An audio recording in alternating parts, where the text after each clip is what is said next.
how delighted I am to be here. দেশে ব্যাপকভাবে হামের প্রাদুর্ভাব দেখা দিলে নড়েচড়ে বসে সরকার টিকাদানের বিশেষ কর্মসূচি হাতে নেয়। এরই মধ্যে 18 জেলায় চলছে এই কার্যক্রম। এবার ঢাকা 2 সিটি সহ 4 সিটি কর্পোরেশন এলাকায় শুরু হলো এই টিকাদান কার্যক্রম। রোববার সকাল 8টায় রাজধানীর করাইল বস্তিতে হাম রুবেলা টিকাদান ক্যাম্পেইন উদ্বোধন করেন স্বাস্থ্য প্রতিমন্ত্রী ডাক্তার এম এ মুহিত। বলেন, চলমান টিকাদান কর্মসূচি সফল হলে কয়েকদিনের মধ্যেই হামের প্রাদুর্ভাব রোধ করা সম্ভব।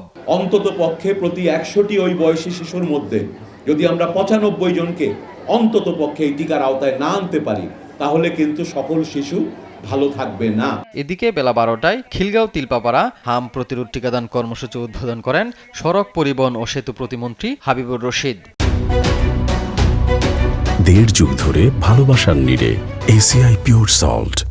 এ সময় উপস্থিত ঢাকা দক্ষিণের প্রশাসক আব্দুস সালাম হাম প্রতিরোধে সবাইকে সতর্ক থাকার কথা বলেন। আমরা যদি সচেতন হই, সচেতন হলে কিন্তু আমরা সবকিছু থেকে রক্ষা পেতে পারি। ঠিক যেমনি আজকে আমাদের হামের টিকা দেওয়া হচ্ছে। এর আগে রাজধানী নগর ভবনে হাম প্রতিরোধের টিকাদান কর্মসূচি উদ্বোধন করেন স্বাস্থ্যমন্ত্রী সরদার মোহাম্মদ সাখাওয়াত হোসেন। উদ্বোধনের আগে মন্ত্রী বলেন, ভবিষ্যৎ প্রজন্মকে রক্ষা করতে হামের বিরুদ্ধে সবাইকে সোচ্চার থাকতে হবে।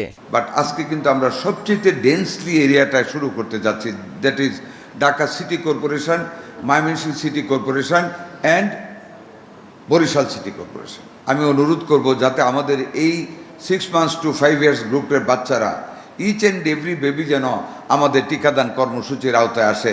হাম মোকাবিলায় 3 মে থেকে সারা দেশে বিশেষ টিকাদান কর্মসূচি শুরু হবে। AH হিমেল, দেশ টিভি, ঢাকা।